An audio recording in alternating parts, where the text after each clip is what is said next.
What is going on, everybody? I see you, Joe, Cowboy, Rouster, Crow, Ambi, and Obi. What is going on? How are y'all doing?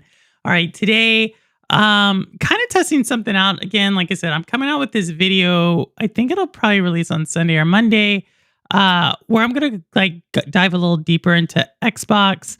But today kind of sets up that one. So I just again. I'll probably explain this a little later. People are like, Purple, you're anti-Xbox. It's not really, it's just really easy to make the corporate arguments that I like to make with them. I probably could do it with another, but they talk so much and so it's really easy to do that. But we're gonna look at a couple of trailers. We're gonna be talking about a couple of games that just launched. I do want to say that I beat Diablo in the expansion. So I am done with Diablo 3. If y'all remember, I beat Diablo 4 in that expansion first, and then I started playing Diablo 3 like maybe a month ago, maybe a few weeks ago, actually. A few weeks ago, I beat the expansion, and it's really interesting because it's kind of interesting how Diablo 3 sets up Diablo 4. So I'm glad Crow and Rouster are here. So, spoiler alert, I might be ruining what happens in Diablo 3. But and maybe I missed it, Crow and Rouster. I did not know Lilith was Mephisto's daughter. I didn't know that. Like, in the only point, like, there's like this little lore item in Diablo 3, and it's like Lilith's journal, not the same voice actress, by the way. Lilith's journal, and it's Mephisto's daughter. Yeah, thanks for that. Roster here for Ninja Gaiden. Really? Metal Gear Solid Remake. I don't think I have any of those, but I do have some Mortal Kombat news. Maybe. I'll accept no slander. And so, but yeah, I did not know that was his daughter. And it kind of makes sense because of like what she writes in the journal leads to, I don't remember it mentioning in Diablo 4 Roster. Like, that's the thing. And so it's weird because in Diablo 4, Lilith's trying to like kill Mephisto. And so it's like this really weird relationship. And then the other thing I didn't quite make a connection to it, and I don't know why this is not talked about as much. Like, so I grew up I'm not going to say pretty religious, but I did grow up Catholic. And so I've read the Bible, understood the Bible and everything. But we saw this in Darksiders, and we also see it in Diablo 3. I'm pretty sure some more games talk about like this being the Nephilim. And so I would be super curious to talk to y'all about Nephilim because I didn't realize Nephilim are actually in the Bible as well. Like the actual Bible, Nephilim are actually in that too. And that's really interesting because yeah, we don't talk about Nephilim as much. It's not like I would have thought there would be some conspiracy theories about Nephilim on Earth, and there aren't. But these games like really explore Diablo 3 at least, and for sure Darksiders really kind of like push the boundaries of what Nephilim are. But yeah, I thought that was like kind of cool too. So like again, I love when games make me think like outside the game. So yeah, hey Wit, what's going on? So yeah, there's Diablo 3 Easter egg in Diablo. You can find the Act 2 town in the game. Pretty cool. Really? Which Act 2 town? Because there's the Act 2 town. So like the main town? I would have to go back to the base game. Like the main town. Where we keep kind of going back to meet the people. That's kind of cool. I may go back there. Because I remember y'all saying like the Diablo like sanctuary, it should be the same sanctuary, right? Like it's like Hyrule, right? It's like the same Hyrule. And so I don't know. I thought that was interesting. I like how Diablo 4 you can like move all around. Diablo 3 is not quite as open game as that. Maybe it is. I just didn't see it. But yeah, so I thought that was kind of cool. Rathma, the first necromancer, is Lilith and Inarus's child. How's that possible though? Inarius? So Inarius is the angel, right? Inarius is like the bold angel. Like, where do they hook up? Uh, okay. I just got DK Bonanza really excited to like, Aaron, really? So we're going to talk about DK Bonanza. I'm probably going to start off with the games and then we're going to talk a little bit about like business stuff. So we're going to talk about, but yeah, I'm always interested. Rathma? I haven't ran across Rathma. Maybe I have. But when did Lilith meet Anarius? Like, so weird. You know how we always talk about like there's like these two classes, like there's like the haves and the have-nots. But like when you get to that like level, like I guess it's like the what do they call it? Immortal? Like it's the mortals versus the immortals. And so I guess like Lilith like she just ran up and hooked up with Anarius. It's weird because Lilith is like one of the few demons. There's a couple of demons, right? But there's like no. Are there any women angels? I can't think. I can't remember any like female angels.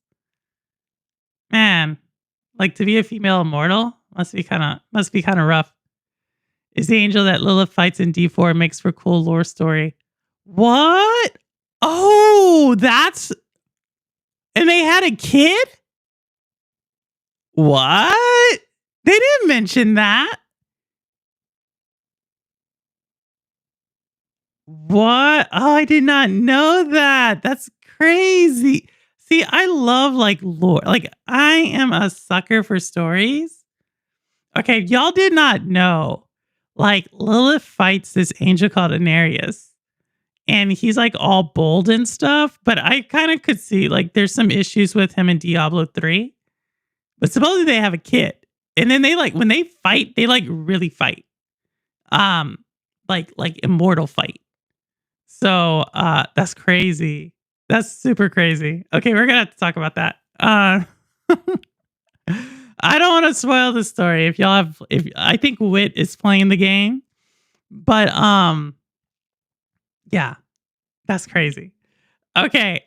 So I do want to start this off. Aaron, thanks for kicking this off. Like, okay, so we're gonna do this first. It launched today, y'all. Donkey Kong. Now I'll tell y'all my true feelings about Donkey Kong in a second. But here we are. Launch trailer. Drum roll, please. And wait. Uh-oh. There we go. No, that's not it. Uh-oh. Maybe I don't have it. This is the perfect place for us to do an awesome training montage, don't you think?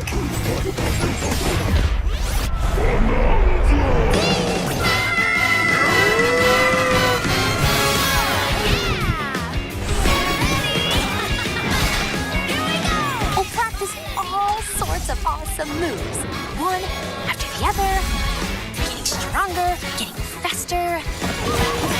Roar! Let's do this! I am strong!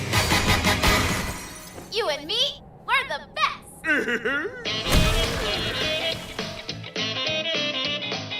Yeah, our montage will look so cool.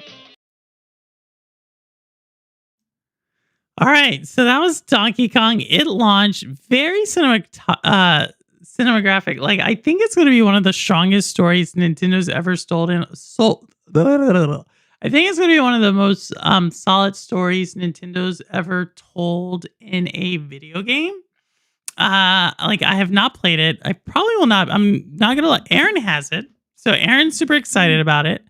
I think I heard Ambi over the weekend said they may get it because they were really into Mario Odyssey. I know personally, like for me, it's not mine. Like I like Nintendo a lot, but it's not really my type of game. But hey, Nightfall, I just hate the way they made DK look in the last, really, which type of DK do you like? So we do want to like give DK all the credit here. Look, it's sitting. It's actually this is older. So it's actually sitting at a 91 Metacritic. Like, let's kind of look at this. 91 like these are pretty high scores. I don't really trust IGN, but pretty solid. I think it's like through 83. It was the last time I checked. It's sitting at a 91. Pretty high claim. However, A lot of people would say that's just because it's Nintendo. I'm actually like, I kind of get why they would want to raise up Nintendo. And we're going to talk about that in a second. Like a game like DK versus a game like uh Claire Obscure Expedition 33, which I got to watch. Doc Dark, shout out to Doc Dark, shout out to Nightfall as well. If y'all haven't gone checked out Nightfall, Splitgate Extraordinaire. But was watching Doc Dark 1985 play this game. I spent probably an hour and a half watching him play this over the last week. Super solid story. Super solid story. Solid score. Some people are saying it's going to probably be game score of the year. I'm not going to say that. Like there's some pretty good scores out there. But yeah, I think DK's coming in strong. Nintendo, that if you're keeping track of this type of stuff, Nintendo has really learned from, let me come back to the main cam. Nintendo's really, I feel like, learned from their previous challenges with launches of a console. And if you're Nintendo, I think you have to be happy with how the launch is going so far. You've broken all sorts of records with the console launch in the first month. Like some estimates have it at like 5.5 million and counting. But everybody would say it's the strongest launch ever. You ran out with a lot of people criticized Mario Kart World. Why would they go with that? And Mario Kart Deluxe was the number one selling game on Switch, so it kind of makes sense. You now are positioning Donkey Kong, right? Before, if we thought about Nintendo, they had one iconic super iconic franchise, Mario. Switch comes along, Switch 1 that is, really puts Zelda on the map. I think I was talking to Crazy Louie about this before, which before Zelda Breath of the Wild came out, Zelda games were not pushing like really past 10 million copies sold. It was always like in the 5 to 6 range. Breath of the Wild comes out, it goes up to like 20 million, becomes a sensational hit. I think it's now sitting at like 30 something million copies sold. So now they have like two pillars, right? We have are we going to talk a little bit about that? I don't think so. We have Mario really as a pillar, Zelda, that franchise as a pillar. If you did not see, they did announce the leads for the Zelda live action film. I'm going to reserve my judgment for now. But there is a film coming out in about 2 weeks, or 2 years for Zelda and the live service there. But now they're really positioning DK, Donkey Kong as like, kind of this pillar. It's going to be exciting. Like, obviously, Nintendo still has Metroid coming out later this year. They kind of have a couple of other party games coming out this year for the Switch 2. So I say all that to say Nintendo, in my opinion, and I'm a little biased. I'll be first to tell you, I'm a little biased towards Nintendo. Maybe a little bit more than biased. I miss the instincts for it. Could be nostalgia, though.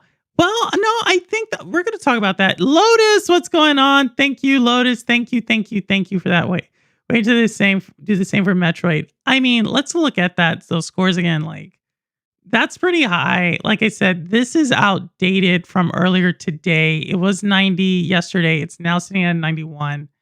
That's very high. Like, some people are like, oh, it deserves a 95 or 97. I'm like, you realize how high 95s and 97s are over 100 scores? Because what a lot of people miss is these critic scores. Like, if you're a critic and you're writing a score, right? What's the easiest way to get known and recognized for a score?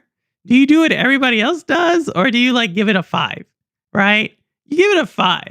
So for you to maintain like across so many critics to where they really cannot hate on it that much, some could say that's because of Nintendo Mafia / ninjas. For you to do that, that's pretty solid. Like you're doing solid marketing, solid outreach. Yeah, like I said, I hats off to them. It's not mine, right? I'm gonna say that for like I saw If you want to watch the game, Lens of Truth is actually streaming it right now. So we always support all the Shades of Purple alum, as well as the community. You're a lot of bias. Am I? I kind of, because it's hard to attack them. But maybe others could. But Lens of Truth is streaming that right now. And I will, like I said, I probably will not play it. Just banging things doesn't look, I don't know. It seems, I'm interested to the story.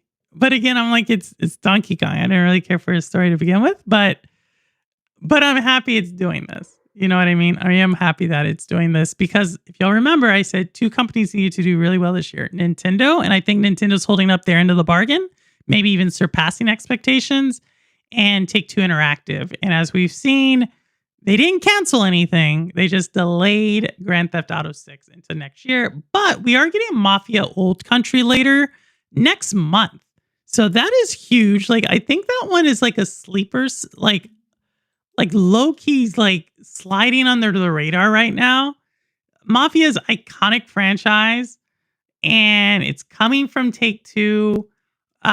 We know Take-Two can deliver solid work when they really put their minds to it.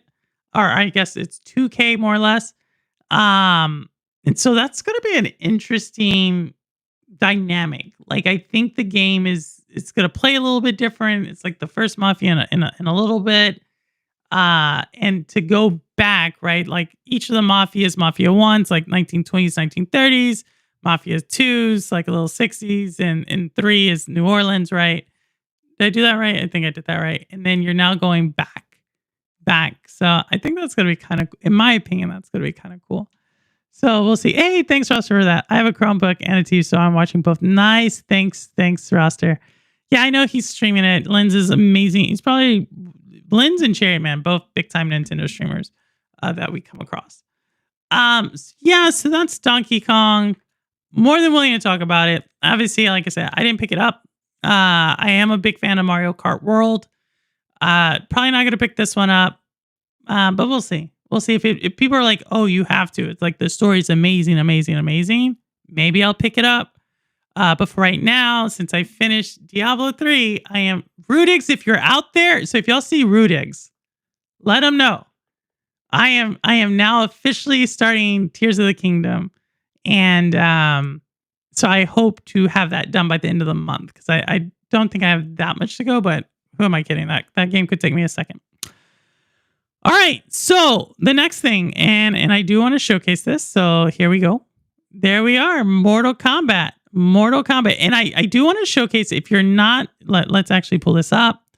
If you're not actually aware, that is Jade. If y'all remember, Jade is my Mortal Kombat character. There was some fan art done with Jade, with me superimposed on Jade. So obviously I'm really excited about it. But just to keep things going, and because we cannot do a stream without getting a community strike, that's what we aim for here.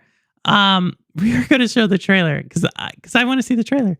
All right, so with that, let me pull this one down. Let me pull this down and let's watch a trailer.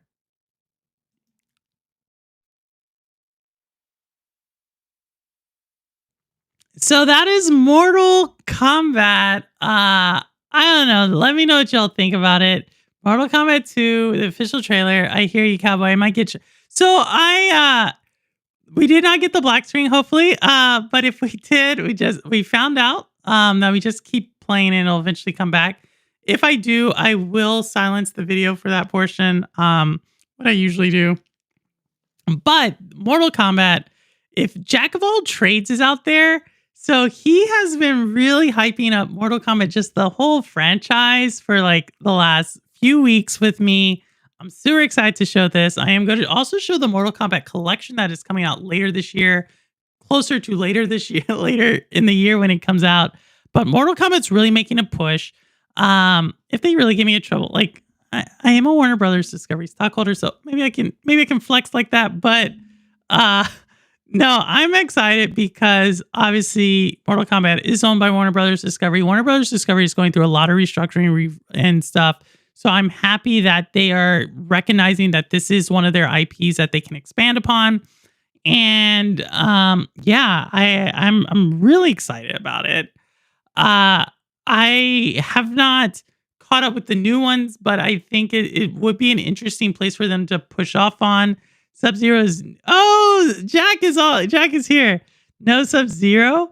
First one was pretty good, so I'm excited about this one. Yeah, I think that they have a way to potentially like do origin stories for a lot of these characters. I'm really excited. So that's Mortal Kombat, right? Mortal Kombat probably obviously there's a couple other fighting games that also created that genre, but to see that it is evolving and maybe it's because of my age, I have so much respect for some of these IPs that they've continued to breathe life into, right? I was just doing I think y'all know I was purchasing a game company, which is essentially just purchasing IP, right? That intellectual property, trademarks, and patents. That's basically what a game is. And so that was about 2 months ago. I've been going through and just searching through like who is open to like licensing out IP or who's selling IP. There is so much out there that people have not looked at or have not breathed life into that I think just have so much potential. And as we start to embark on this world where you see people not really taking risks, especially the bigger companies not taking risk, and when you see stuff that where like it's there's just so much potential. And for me, seeing Mortal Kombat still out there, obviously Mortal Kombat 1, I think Obi, you're gonna have to correct me on this. Mortal Kombat 1 launched 2 years ago, if I'm not mistaken.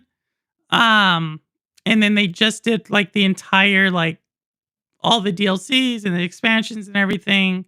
They just packaged that together. They're coming out with the movie. Hopefully, they're going to launch a new video game and just continue to keep it going. But I could definitely see how these origin stories just kind of build one on top of the other. In the preview, I got to give a shout out to my girl. That is Tatiana Gabriel. So she's the one who is in Last of Us Season 2, as well as she's in that new Sony PlayStation game that's coming out next year. I can't think of the name of it off the top, but she's in that. So she's having her time in the shot, like her little flame, I'm really happy to see that as well. Cause yeah, I like it. Um, all right, Jagger. I think Noob Sailboat was smoke. I think, I love it. I love when people are talking lore. Same, but not a Sub-Zero like you're thinking. It evolves. The lore is that okay, it was the original. I love it. Man, I love it. Love it. Intergalactic, yes, Ambi. I love just like people who are into lores and video games and they're like talking about it because that is like what, even though they may disagree, there's like a passion there. And so I think adult gamers for the win. Maybe? Can we say a maybe? So yeah, I'm looking forward to that. Another thing we have, and I don't have a trailer for this, but I was actually like kind of in a passionate debate about this. I don't know if y'all saw this. But I do want to ask you all about this. Nightfall with the episode 2023. So it came out 2 years ago. So I was right about that. Very few know Mortal Kombat lore more than I do. Jack coming through. Jack, I told you I was going to talk about Mortal Kombat this week. But talking about kind of these older franchises, I don't know. This one kind of split the conversation when someone told me about this and I had to go look it up myself. What do y'all think about this? Yes. If you don't know what this is Assassin's Creed Netflix original series. All right. So I don't know. Because here's my okay, all right. Here's why I say that. Some things are meant to be a movie. Some things are meant to be a TV show. Some things are meant to be like a radio show. Some things are meant to be a book. Some things are meant to be a comic. Some things are meant to be a game. Some things can transcend multiple, if not all, of those genres. Assassin's Creed as a movie or as a video or as a Netflix series, it's going to go one of two ways. That's all I got to say. It is either going to be really, really cool. Geek, what's going on? What's going on, Geek? It's either going to be really, really good or not really, really good. So the showrunner for this is going to be the same person who did the Halo series. And that's all we know right now. Right? We don't really know too much like what's the angle they take. And here's my thing. So Assassin's Creed, spoiler alerts for Assassin's Creed 1, 2, 3, and kind of the last couple, right? I'm not going to get into it. If they gave it the Daredevil treatment, then yes. So y'all are big on Daredevil. All right. What if they gave it the Halo treatment? Like, my thing about Assassin's Creed is, all right, let's think about the premise. Like, this is really hard for me to conceptualize. Is this idea of the Animus, like, which Assassin's Creed do you take? Do you take the Assassin's Creed, or are they going to do like a Desmond type of situation? Right? Are you going to go to like the origins of Assassin's Creed? Let me do this. Let me do it like this. Are they going to like, there we go. Are they going to do like the origins of Assassin's Creed? You know what I mean? Is it going to be like the Animus and the DNA, and we could link to our like ancestors and some like kind of like that? Because that one's like you're jumping back and forth. You're getting this like, it gets weird. It gets weird. That's what I'm saying. And it's hard to like, usually when I see the silver screen try to adapt that storytelling, it gets really convoluted. You know what I mean? That's like saying it's either going to be heads or tails. Wait, I'm hedging my bets. Just stay away from anyone that worked on the AC movie. So they are going to let everyone know Ezio's identity is what you're saying. Just like they looks off Chief's helmet. Maybe. If they gave it the Halo, I'd rather watch Barbie. That was a good movie from what I've been told. Or Hello Kitty. I've actually not watched it. Isn't there already an Assassin's Creed movie, or am I tripping? There is, but this is an Assassin's Creed series, right?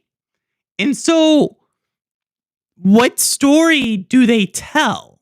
That's kind of what do you take like inspired by the Assassin's Creed universe, right? Do you tell that story? Do you tell like this like sci-fi, but we're going to like ancient Jerusalem and then like Damascus, like all that? Do you do like the Revolutionary War time, like all the periods, right? Or do you take like the more modern ones, right? Like Valhalla or Shadows, right? Odyssey. You know, where do they go? Do they take it to the path of like Knights Templar, right? Because we know that's like central. Like how? This is the question I have. Because some of those stories, I think it's better left in a game. Like I get it. It kind of makes sense. You know? Like if you cannot tell, the Animus to me is very confusing. It kind of makes sense. But if you like kind of go more like towards like, okay, we have a central character in a time frame and there's like this like order of assassins and blah, blah, blah. Maybe I can get into that. Right? You know what I mean? And it's a Netflix series. So what do we know about, like, it's a series. So we want to see a season 2. Looking at you, Mindhunter. I want to see a season 3 of Mindhunter. Okay? Till I get my Mindhunter season 3, we're going to have kind of this negative bent towards Netflix. All right. That's just me. But yeah. So that's what I'm saying. That's where I'm at. All right. Let's see what okay. Is Ubisoft funding this? Probably not. Ubisoft's probably just getting money. We're going to be talking about licensing here in a second. Ubisoft's just getting money, I believe. I think it could be a great series if done right. But that's every series, Geek. That's every series. If every series was done right, with the exception of Selling Sunset, because that is just garbage. But some of y'all probably don't even know what I'm talking about. But yeah, I think, yeah, if it's done right, but what's right? Like, there's certain things where you're like, man, I see the iceberg. I see the alarm. And I don't know. Assassin's Creed's that to me. It's like the Hitman movie. You know what I mean? Just kind of weird. It's kind of weird. That's all.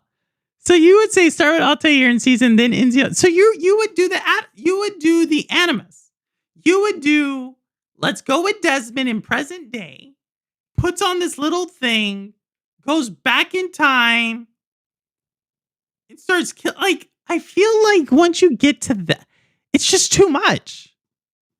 It's too much, in my opinion, when you do that. Because I don't think they fully like in that the Desmond story, did they? Hey, Zaylik, what's going on? We're talking about Assassin's Creed Netflix series. Lotus, thank you. Lotus is trying to. Lotus does not want to break the thing. Thank you so much, Lotus. Thank you so much. My Hunter is good. Yes, I know. We should start calling like the Netflix graveyard, like they do all the tech companies, their graveyard, like the Netflix graveyard. Man, My Hunter was so good. Because it was like based upon like, it was inspired by true things. Like actual serial killers, which maybe I got too excited by saying that. But yeah, I thought that was interesting. I like Assassin's series on Netflix. I can watch it. And hopefully it's not too bad. Yeah, it's an interesting one. I hope it fails misery, and so they get nothing. They already got the money. So the way it works usually is I haven't seen this one, but like I said, from what I've seen, you get some type of fee up front for utilizing the IP, and then you have so long to actually like make something of it. So if they don't do anything, like it'll go back to Ubisoft and they can distribute to anybody they want to. So that's kind of similar to Lara Croft with Amazon. Like Amazon had so long to do something with it, and then it would go back to Crystal Dynamics, who's owned by Embracer. So that's kind of how that like played out. But a couple of games like do that. But this one, I'm pretty sure like Netflix is actually pretty good at delivering, things. Apple also, strangely enough, is also kind of good at that. If it was HBO, I would be like, this is not seeing the light of day, but that's a different story. But yeah, so we'll see how it does. The Graveyard is pretty huge. So many shows. My good, it was a good show on Netflix that I don't think it got its due, but I was like really into the show. Let me know if you've seen this show. It's called Sense8. Like I was so like, I really liked that show. And I get it. And if you don't know what it is Sense8, it was done by the writers of The Matrix, the Wachowski sisters. And I really liked it. And then they canceled it. It cost a lot of money though. What's up, Cherry Man? Have you seen Cursed on Netflix? I was so bummed out. No, I haven't seen. Oh my goodness. I feel like an anime Assassin's Creed would do well. I think animated could, like Cyberpunk. True. Yep. Apple has a lot of good movies. Yeah. You haven't seen that one? Sense8. Yeah. Sense8 was good. I liked it. I don't know, Roster, if you liked it, but it was like very, what is that movie? It has like, I think it's, has like Halle Berry in it, and it's like takes place over like multiple generations, and it's like the same actors and actresses play like different characters throughout time. It's a movie. It came out probably like 12 years ago. Anyway, it's a really long movie, and it's like overall it has like an interesting message about this interconnectedness and so forth. And I felt for some reason Sense8 kind of captured that too, but in its own little unique way. And I thought it was super cool. I just watched Sense8. Zaylik, what did you think? Sensei was Fire Geek. You liked it. Yay. Yay. Audience likes it. What is you guys talking about? We talked about Mortal Kombat 2. We did talk about that. Cherry Man, we did talk about that. And now we're talking about the Netflix series, which is the Assassin's Creed series that's coming to Netflix. So yeah, and then we're just talking Atlas. Oh yeah, it was Atlas. Wasn't Atlas Shrug. Get out of here, Ayn Rand. What was that name of that movie? Yeah, you're right. You're exactly right. Say like you and I are on the same wavelength right there. Someone tell the Green Lantern to stop being what? Yeah, Green Lantern doesn't like Superman. I just found this out, y'all who know comics. I didn't realize this, but Superman is supposedly like a goody two shoes. And like Batman's like they each have like their personalities. I never saw him like that, but I guess like Superman. I never liked Superman, by the way. Like, don't ask me why. But I truly have something against that guy because I don't really think he's special. You know what I mean? I just don't think he's special. Like Batman is kind of special. Spider-Man's kind of like most of the other people are somewhat special. Superman just is like. Victim of circumstance. Superman falls up. Let me say it like that. Superman falls up. That's how I'm going to say it. Fails up. I don't like that. I don't like that dude. Green Lantern is. I don't know too much about Green Lantern. Hey, Lotus. Thank you for that. Cloud Atlas. There we go with. Oh, Cherryman, you're big. Cherryman, you should have. They had some lore conversation about Sub-Zero Noob, who I think I'm pronouncing his name wrong. And another character who is Jax. I don't know. They were having some super crazy conversation. I always like Batman better. I think Batman. But see, Cherry Man, the thing about Batman is people say he's a vigilante. But to that, I say, when Law and Order falls, like, what else do you want people to do? What else do you want people to do? I don't know. Superman's battles with himself and his place in society overall. Well, yeah, he needs a therapist for that. You know what I mean? He doesn't need a whole comic series. We need to talk about more comic collections someday. Jag, no problem. Jag, I think you're at work, but I'll probably I'll drop a link later if you wanted to jump in. Noob Saibot. Yes, that one. They were talking about his origin.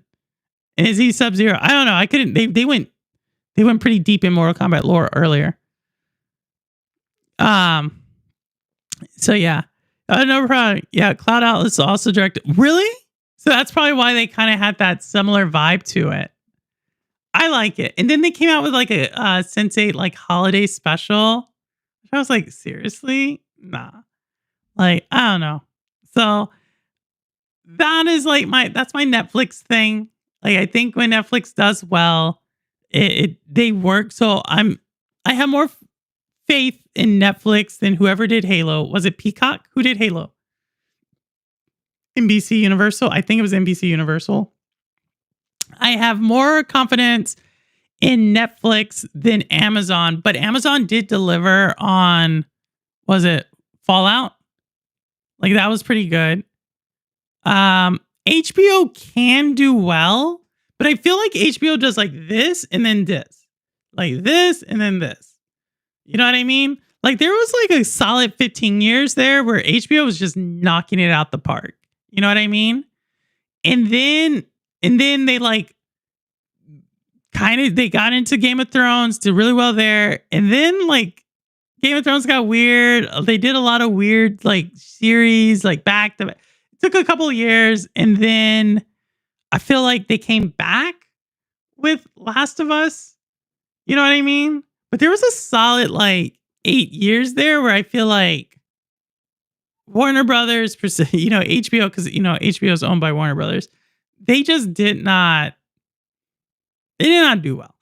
I'll say it like that. But like, when I think about old school HBO, like Rome, Carnival, like people don't even know these titles that I'm talking about. Like no one talks about these, right? Rome, Carnival, obviously, Sopranos, you know, The Wire, Like there was like just like it's up here, like banger after banger after banger.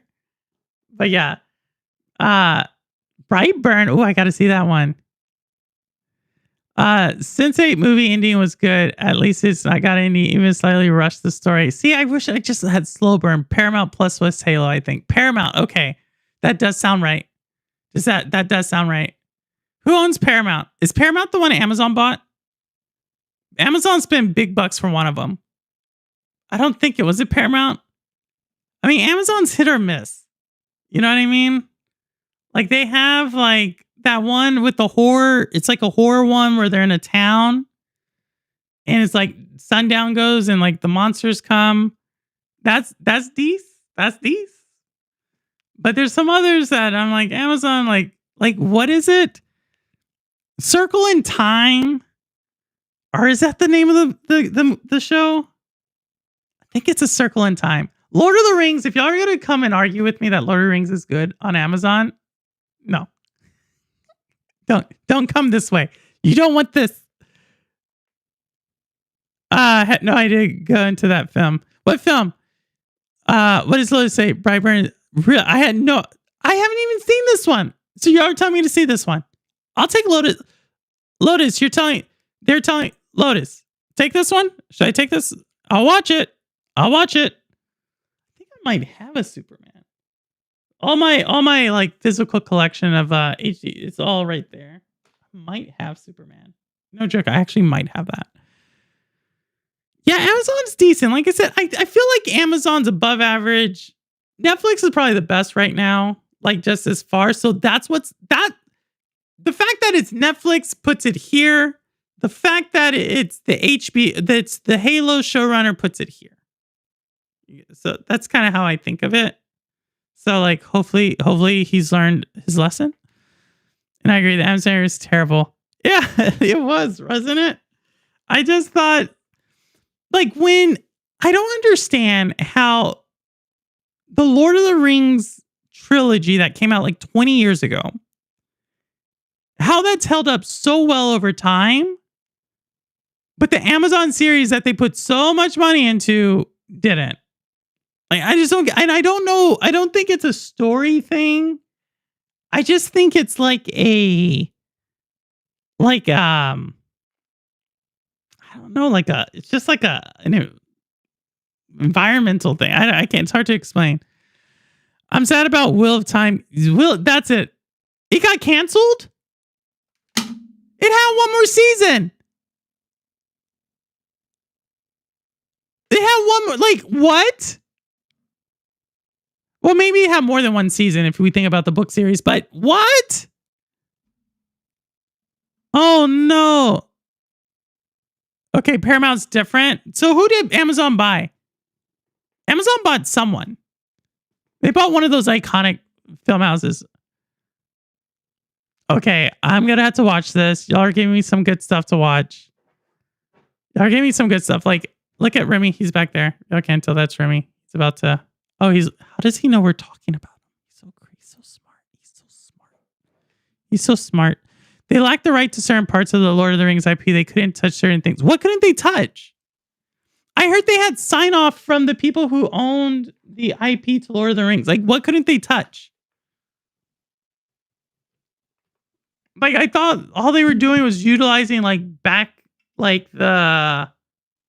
Where's Severin? Severin's a big Lord of the Rings person. I thought all they were doing was utilizing the appendix stuff. MGM. There we go. Myers, Goodwin. Was it MGM? Like Myers, Goodwin. Someone else. I can't think of who's the MGM. Amazon bought the studio. Metro Goodwin Meyer. There we go. Metro Goodwin Meyer. I said, I knew it had Goldwyn. I said Goodwin. Goldwyn. Iconic film house. Like 100 years ago back in Hollywood, it was so different. Like all these like actors and actresses is like certain film houses. Like if I was to say like, what does MGM stand for versus what does Paramount stand for? Like the way we think of video games, this is actually a pretty cool segue. the way we think about video games, like there's certain publishers and studios where we're like, oh yeah, they're like they know this. They know shooters, they know fighters, they know action games or stories, right? That's how movie houses used to be. You know what I mean? Like movie theater, like they would be like, oh, they're the dramatic ones, or they're the love story one and whatnot. And it was like that for like 10 to 15, 20 years, like the golden age of Hollywood. And I wonder if video games, well, of course, right? Like they probably are also going to like change in their identity. It's kind of very meta when you think about it. It's weird to only have part of the IP to me. Yeah, like well, they paid a lot for that. Amazon paid a ton for that. Like, how much is it? Like, is there a number to what Amazon paid for the Lord of the Rings IP? Because I thought I didn't know it came with. Do not. Oh my goodness, Stargate. Stargate was good. Hasn't got another continuation to say. I know the writer Brad Wright has a story ready to go. He just waits for the call. Oh my goodness. See, that's the thing. This is what I don't. Y'all, we're about to talk about this. We're about to talk about this. We're about to talk about this. I have a couple of games I could show some trailers, but I do want to talk about this. Okay, we're going to talk about this. Right? Because like there's so much, I talked about it. There's so much great IP, like stories and universes that with today's technology, with like the way that things are like shaping and just the different ways you can like triangulate to make a point. I just think it's a shame that there's so much IP that essentially is locked away. You know what I mean? Like essentially locked away. And so let's see. Amazon probably whoop, $250 million. So what did they not get with that? You're paying $250 million. What did you not get? Who got that money? Who owns the Lord of the Rings IP? What should be some foundation? I just found this out also, by the way, about foundations and businesses. Did y'all know? I may talk about this later because I think y'all know, like I have a lot of interest, right? Plants, games, beautiful horror. But another one is watches. And I just found this. I'm surprised I didn't know this. Like, I'm really into like iconic watches, like old watch houses. And if y'all think there's console wars, but there's also like watch brand wars. And the most iconic brand, Rolex, right? Like this, like luxury history, this brand that's like signifies wealth and everything else. Did you know Rolex is actually owned, is underneath a philanthropic foundation? So all the profits from Rolex goes to like philanthropic causes, like cleaning. It's like deforestation, water. It's like all these like philanthropic things. I just think that's like super interesting that like this brand that signifies like wealth and power and like all this stuff at the end of the day supports like a super woke nonprofit foundation. I don't know. For me, something like it's just unique to me. It's just unique. To me, it's just really, yeah, go look it up if y'all don't believe me. But yeah, like Rolex, that's who's. Hey, thanks, Lotus, again. Oh, we broke it, Lotus. But Gabriel's cool. We were actually racing with Gabriel yesterday or 2 days ago on Mario Kart World. So yeah, there you go. There goes your watch trivia going forward. That like Rolex, if you're like, who's the family or who's the entity that owns Rolex? It's like it's the foundation that owns Rolex. So That's who owns it. All right. So the last part. So as y'all know, I do have Xbox. I think I have Xbox. You know what? We're gonna watch some. We're gonna watch some. We're gonna watch some stuff. All right. So we're gonna watch some games, and then I'm gonna talk about a little bit of. We're gonna talk a little bit about Xbox business stuff. All right. Here's the first trailer. This game I'm actually super psyched about. Someone was talking to me about Metroidvanias. We got another one, y'all. We got another one, so I'm super psyched about this. All right, here we go.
So that's Node. You actually can play it on PC right now. Demo's out, but it is coming to PlayStation. It's coming to console later this year. As you can see, it has a lot of when I see that, I think a lot about Inside, right? Very similar kind of art style.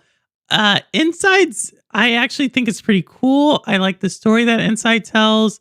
This one's kind of also the same. I could also see some inspirations from Far.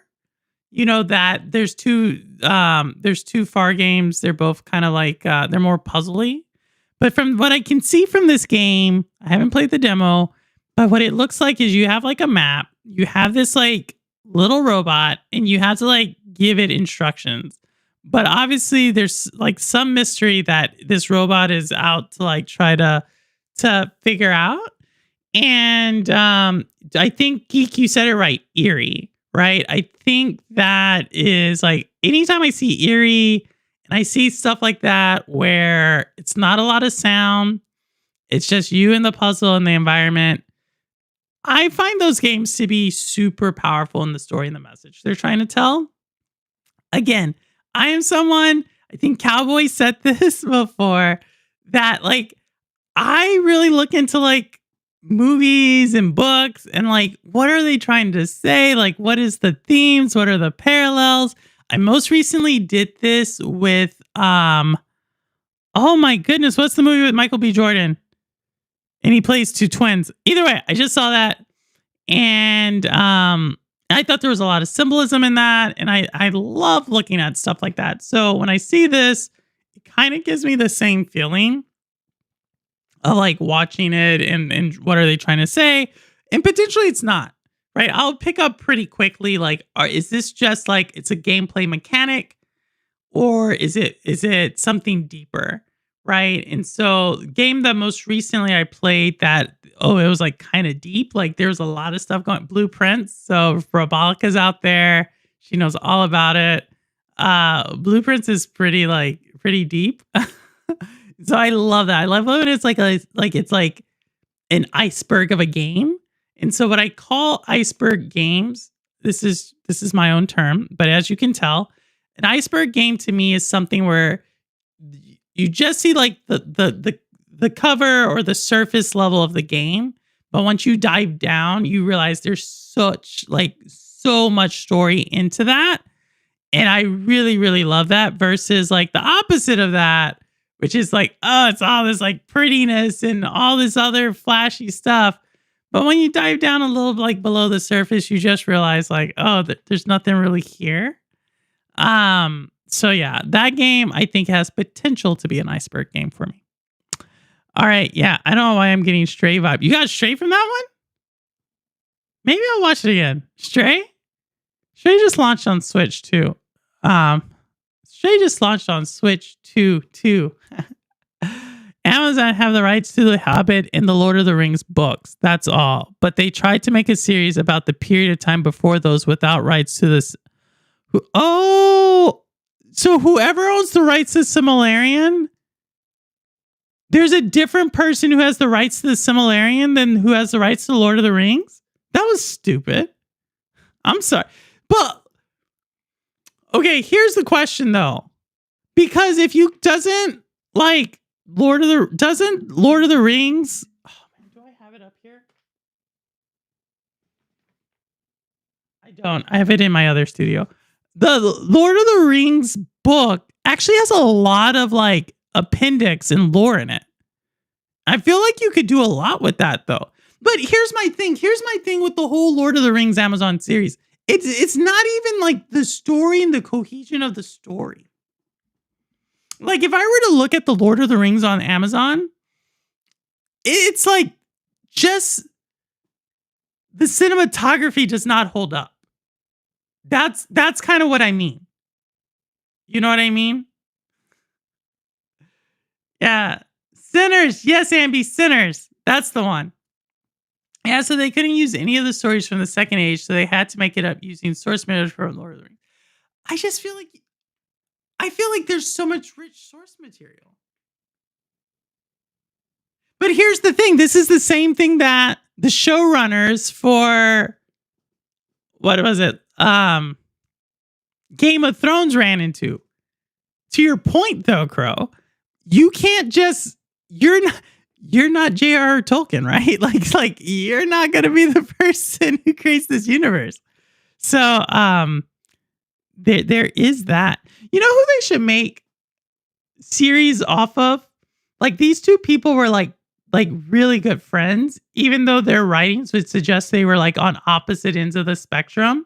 You know whose books that I think they should make TV series off of?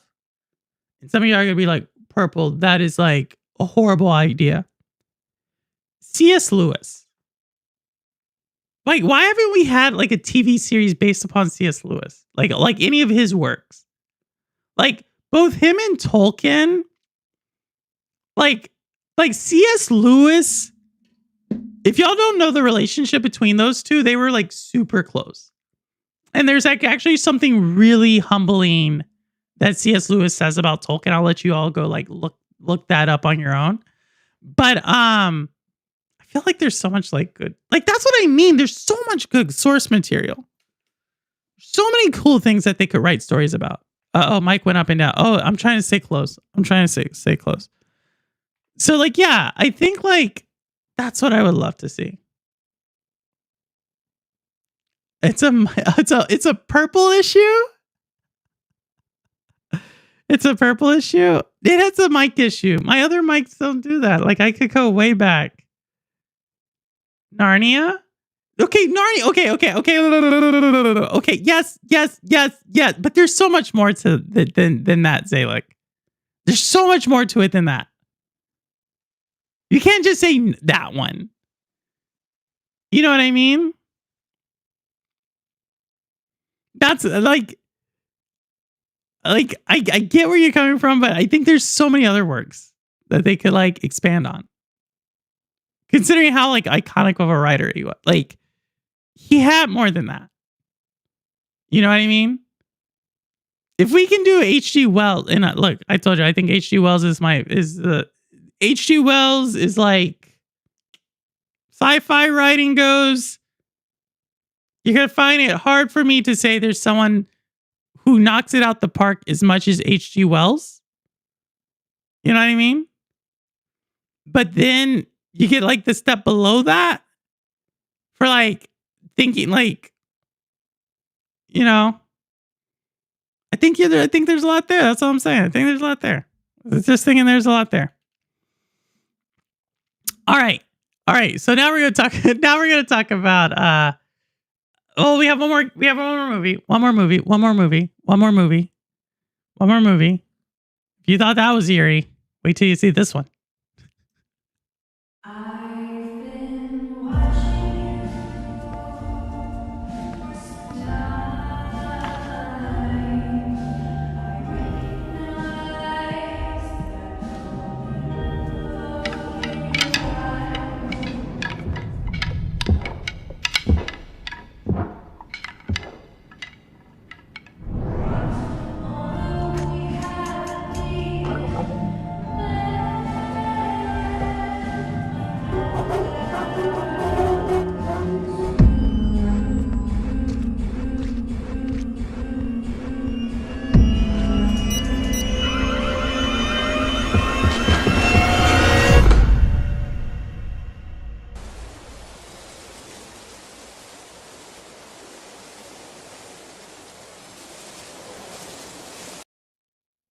Oh my god. So there we go. Another eerie one. I'm not sure if I'm going to play that one because that one's also kind of like there's a point to where it gets a little too scary for purple.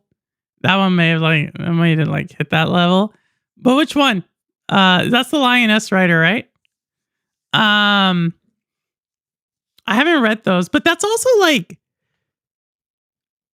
I mean, if we're gonna go that route, we might as well start seeing like what's it called? Sir Terry Pratchett, right? Gotta give a shout out to Sir Terry because of Rihanna Pratchett, Shades of Purple alum. Such a cool person. But yeah, Terry Pratchett. I don't like eerie games. I get scared easily. No, that one's definitely like that for sure. All right. Well, we're about to get to this part of the Microsoft conversation. I will open the lines after this if you want to debate me. So this one is actually inspired by, shout out to Ron Slusher, as well as Lion. So Lion, if y'all want to go see, Lion was Shades of Purple alum. Oh, I can't remember which one Lion was.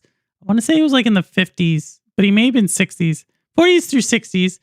And Ron Slusher, long time. I think Ron's one of our first subscribers. So shout out to Ron. But over about 2.5 days, I've been, and shout out to Chariot Man as well, because all of this also came from Chariot Man. Eternal Shaddai, how's it going? What were you playing? I saw your post. Oh my goodness, what were you about to start playing? You did the whole little like superimpose yourself on the image. But yeah, so shout out to Chariot Man because Chariot Man made a comment. Chariot Man doing what Chariot Man does, like stir the nest. I agree with Chariot Man's comment. And so it would probably be really helpful if I had the comment. But essentially what Chariot Man was saying was, the Asus ROG Ally X, the price had been leaked. Now we know we have a few people. I think Rouster's looking forward to it.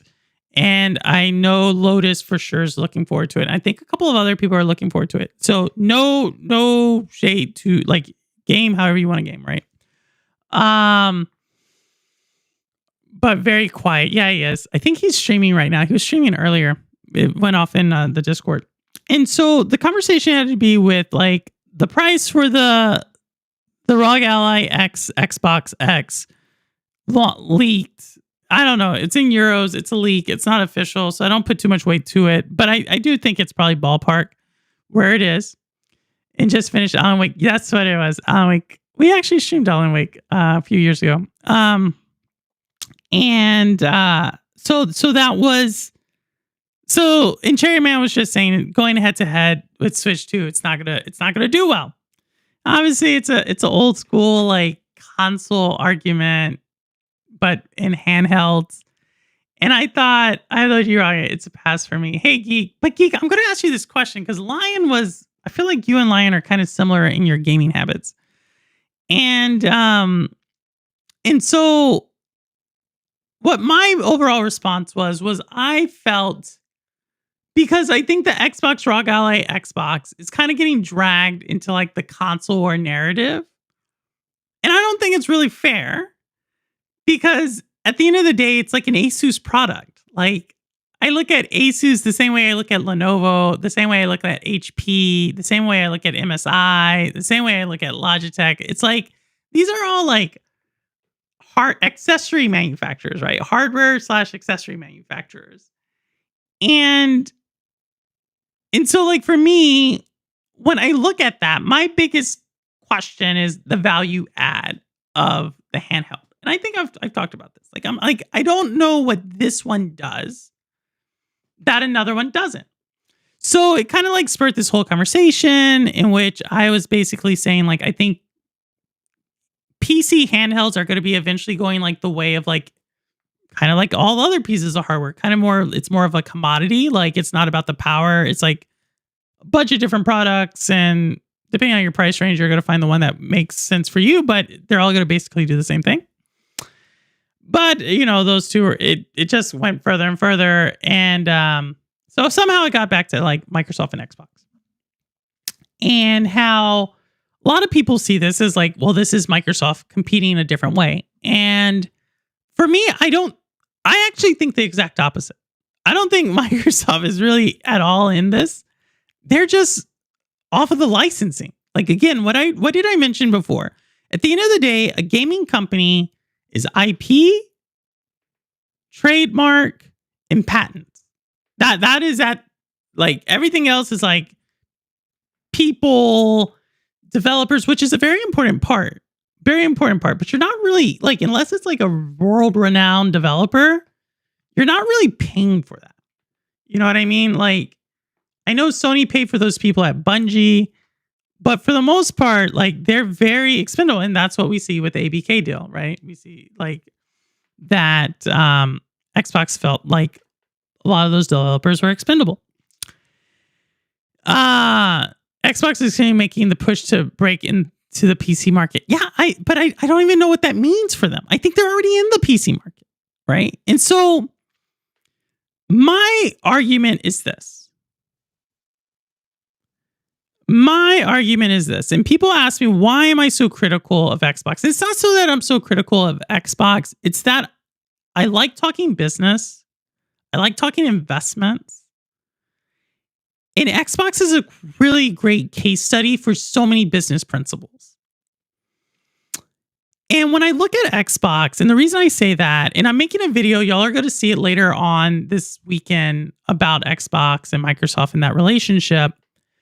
But the thing about Xbox is they are in a huge pickle, in my opinion. And that is, gaming is just not big enough for Microsoft. You're going to see why this makes sense. Why I say Xbox is in a pickle. And when I talk about this, you will understand all their moves. And the reason why they're not big enough, like gaming, okay, not Xbox, gaming as a whole, the entire industry of gaming is not big enough for Microsoft. I wonder, that's a pretty bold statement. Because the gaming industry is roughly worth like $180 billion. All right. You want to round up, we'll round it up to 200 billion, but that is rounding up. So I will say that. And it's growing at roughly like 2 to 3% a year, which is significant. That means out of all that 200 billion, it will gain another like 4 to 6 billion. It's actually less because I just told you it's 180 billion. So, but let's go with like it'll grow 4 billion a year. That's a lot of money. But you see, that growth of 4 billion has to be split up against, that's everybody. That's Nintendo's growth. That's Take-Two's growth. That's Sony PlayStation growth. That's Xbox growth. That's Steam growth. That's mobile growth. That's PC hardware growth. That is everybody's growth. Is split up into that $4 billion number. And if we look at Xbox and we look at how much of a percentage, how much of the gaming industry do they actually control? We're going to be generous to them and give them about 10%. It's about how much of the gaming industry they actually control. That's across King, that's across Call of Duty, that's across console, that's across Game Pass. They control about 10% of the industry. And so 10% of the 4 billion number I talked about is $400 million. Ton of money, right? That's a lot of money. A lot of businesses would be happy with $400 million in growth. But let's put that in perspective. Microsoft, later Zalek, Microsoft as itself is worth roughly 250 billion. Like, that's how much money they get. That's not how much they're worth. That's how much money they bring in, revenue. $250 billion. And Microsoft as a company grows in between 10 to 20% year over year. We're going to call it 15% just to hedge our bets. So 15% of $250 billion is closer to like $37 billion. So when you look at it, Microsoft has to grow by $37 billion in gaming, even if they do well. That's with ABK, that's with organic Xbox, is only going to contribute roughly 400 million of the 37 billion. It's roughly 1% of what Microsoft needs.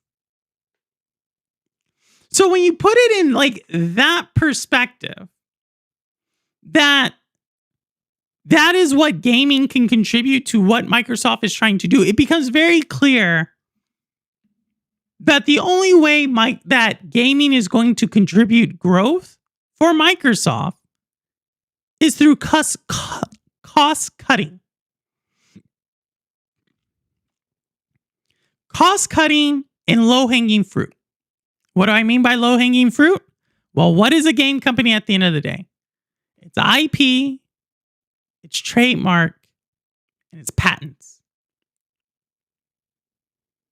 And the quickest way to generate revenue from what a game company is to license out your IP, your trademark, and your patents.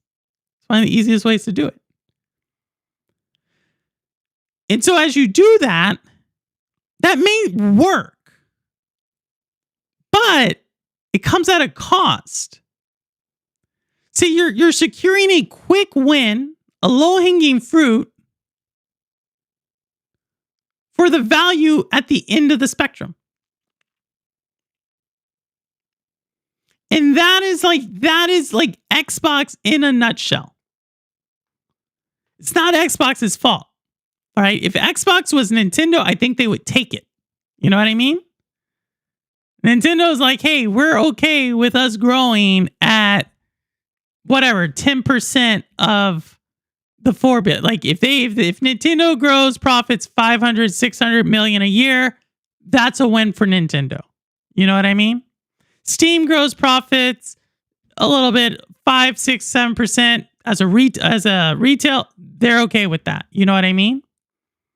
But for Microsoft, it's not enough. It's like one of the few companies in gaming where it's not enough. And so what ends up happening is what ended up happening over the last 10 years. And this is not a new phenomenon, new problem for them. It's just taking on more of a priority. And so when it comes to them, I always think like, how are they helping gaming in the long run versus what are they doing in the short run and how do gamers benefit? And so that is kind of like when I look at them, it's like everything they do, I'm always like, that is not like an investment, what I would think as an investment. Like I just talked about Nintendo and what they did with like Breath of the Wild, they took a risk. Right? They took a risk. They changed the Zelda up. They changed the formula. Donkey Kong, they changed the formula. Right? The racing game they just did, they changed the formula. Sony, they took risk and it didn't pay off. Like Sony Live Service, didn't pay off. Sony VR, didn't pay off. But sometimes in order to figure out risk, you figure out what you're actually good at and the value you actually contribute to. And so that is why I like ultimately take the position that I do with Xbox. It's because it's the easiest one to do. Like, it's just like, they're always going to take the low hanging fruit. They're always going to take the thing that gets them the win today. And the things that start to show promise for tomorrow, it's just not big enough. And I don't know. I don't know where this leads them. Like, I'm not saying like, oh, they're going to go out of business. I'm not going to say that. It's not like that. But it is to a point where I'm like, when we talk about the handheld, perfect example. Is it just because it says Xbox? Or is there something unique about it? What is the value add to it? And that's the thing. What is the value add to gaming? And I don't know. I don't know what it is anymore. Like, I would argue that it's been like this for a while, but right now I'm really like, Ron Slusher would say you can play your games anywhere, blah, blah, blah. But I'm like, you could already do that. GFN makes it already. You could already do that. Steam Deck, you could already do that.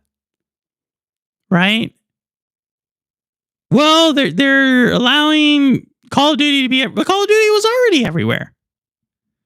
They're putting Bethesda games, Bethesda games are already everywhere. I just don't know. The only thing I could say is like, they bought all this IP, and just like what we saw with Amazon, is you then have like IP. You no longer have the writers because those people became expensive, and you start cutting. And then what like, I don't know. I just don't know what the value add is to it anymore. I don't see them losing it. I think they have a big stronghold on business. Yeah, they have a huge roster. That's where the money is. That's where the money is for them.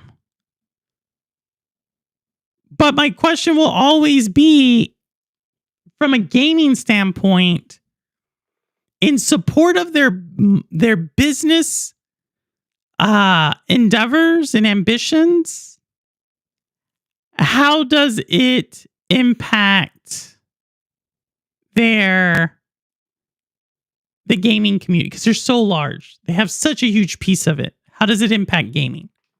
That's the thing. Like, Google Stadia, at the end of the day, as small as Stadia was, Google coming out of the cloud gaming business had a huge impact on cloud gaming. It set it back by like 2 to 3 years, right?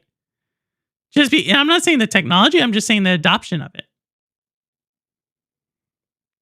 And so when I look at it from that perspective, it's like, what is, like, when Microsoft makes them, it's even more amplified because they have such a huge foothold in gaming. And the same thing I could say for Nintendo, same thing I could say for like Sony. There's like probably a handful of Steam. I could say for a handful of these things, like they have such a huge Tencent, a huge piece of the industry, relatively speaking, that when they do something, it has ripple effects. You know, we were talking about Clair Obscur. Zalek, I think, was talking about Clair Obscur. I don't think Clair Obscur happens if it's not an indie. Now, granted, Microsoft put a day and date on Game Pass, but that helps. Think about it. Clair Obscur sold 3.3 million copies, regardless of it being on Game Pass. Probably Game of the Year contender. Who does that benefit more, Game Pass or Clair Obscur? And I'm not saying like, oh, well, now I get to play it because it's on Game Pass. Like, I hear that, but there is a point, and we're seeing this from multiple developers and publishers saying that Game Pass actually hurts them in the long run. So it's stuff like that where I'm like, it's always like this and that's the thing with big tech. It's always like this double-edged sword. It's like there's huge benefits, but they always come at a caveat. And because they come at this like caveat, it's like, gosh, I always think like in the long run, we kind of lose in that equation. But I don't know. Those Office 365 Azure license, those service licenses, Game Pass, I think. Yeah, it's hard. It's hard. Like I told you, I there was a game. I'm not gonna say which subscription. It's subscription regardless, right? The game that there was a game I was really interested in. It launched day and date on a subscription service. And at the end of the day, Nintendo's just said, like, hey, that's seen as like a discount. You're not gonna get full price for it. Even though the game I was trying to sell wasn't even the price of what Game Pass is today. She was like, you're gonna have to like launch that day and date, or you're gonna have to launch that on Nintendo at a discount. And I was like, what? She's like, you're gonna need publishing. Like it just was not feasible. And so like right now we're in a spot where Clear Obscure did well. That team was phenomenal. If you look at that team, they put together a really phenomenal team of Ubisoft All-Stars. Really great team of Ubisoft All-Stars. QLOC did the QA testing. The language support was done by like All-Stars. They put all the money into the voice acting and the art.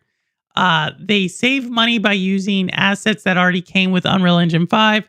Like what they did was like super phenomenal. Hats off to them. But I can't help but think that they potentially lost like $15 or $20 million launching on Game Pass. Now, granted, they did a huge success, but what about the games that aren't a huge success? And that's not even really the point of the hesitation I have with them. Like, I don't want to make it like that's not really the point. The point more or less has to do with this idea that at the end of the day, gaming is not big enough for Microsoft to invest in. Not Xbox, gaming as a whole. And I think I articulated that pretty well with the I think I have articulated that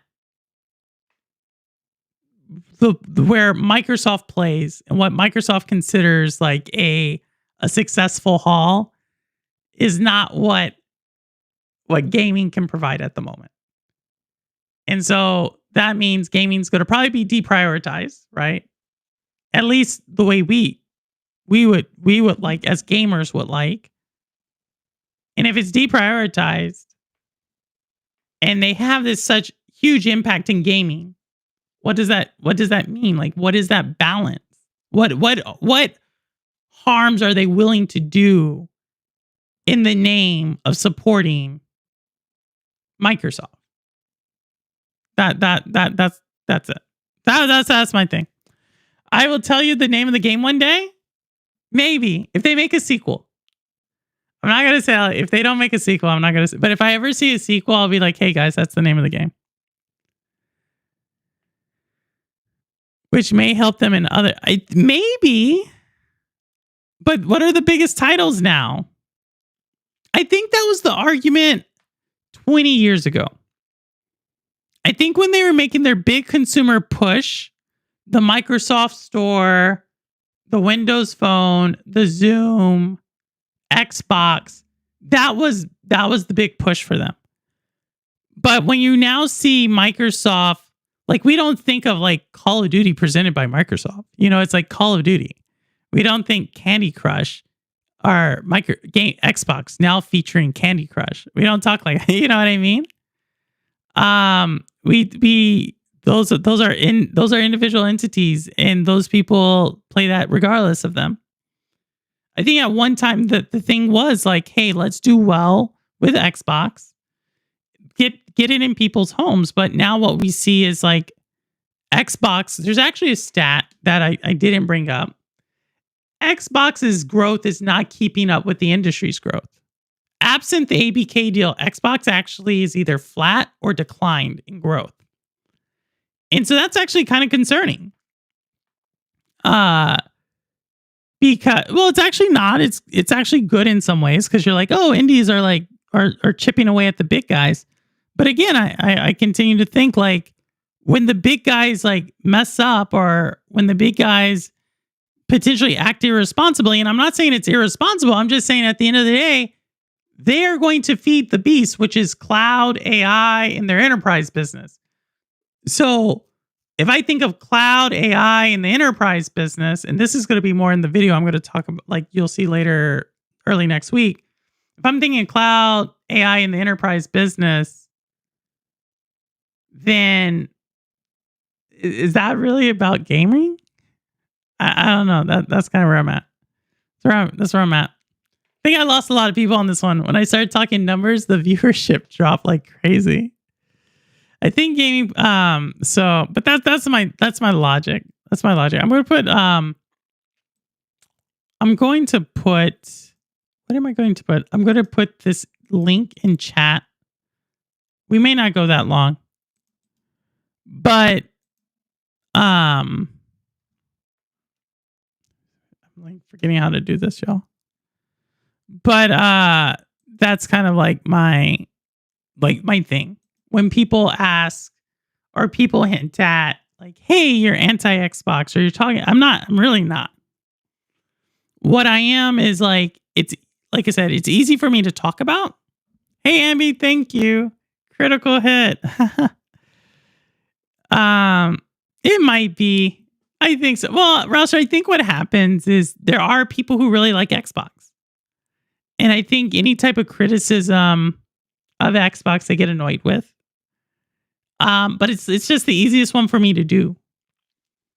You know what I mean?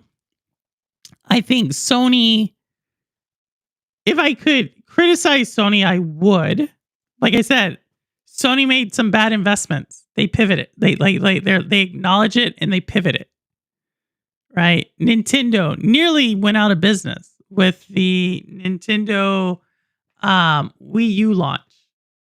They changed it up. They went from 2 separate gaming consoles to 1, right?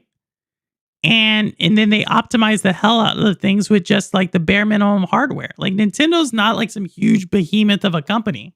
People think that, but it's really not. I mean, it's a multi-billion-dollar company, but at the end of the day, it's like 10,000 people work at Nintendo. You know what I mean? It's crazy.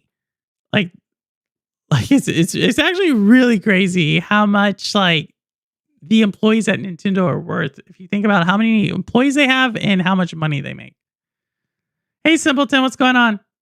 I'll still play Game Pass more than anything else. Yeah, Simpleton, I agree. So Simpleton, what are you playing right now, by the way, Simpleton? I'm curious about that.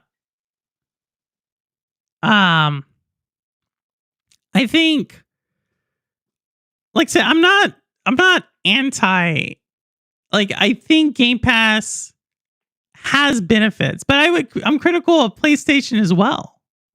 Like, I think it's one thing to say, like, let me put Animal Well on a subscription service day and date. Let me put Blueprint day and date on a subscription service. Let me put basically any game that's under like $40 day and date on a subscription service. Because then you can kind of see like, all right, was the person really going to spend $25 on Animal Well? Probably not. Well, you know what I mean? So we were going to probably pick up Animal Well at a discount. Same thing with Blueprints. Am I going to really spend $30? Like if I just saw Blueprints, would I spend $30 on that? No. So the subscription service makes sense to like explore those titles. But the big game I think of is Plague Tale. Like putting Plague Tale day and date on a subscription service does a ton of damage to that IP.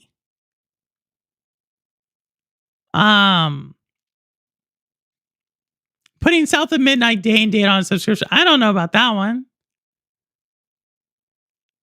I don't know. Like, I think there's a point to where subscriptions make sense. But there's a point to where I'm like, it hurts the value of a game.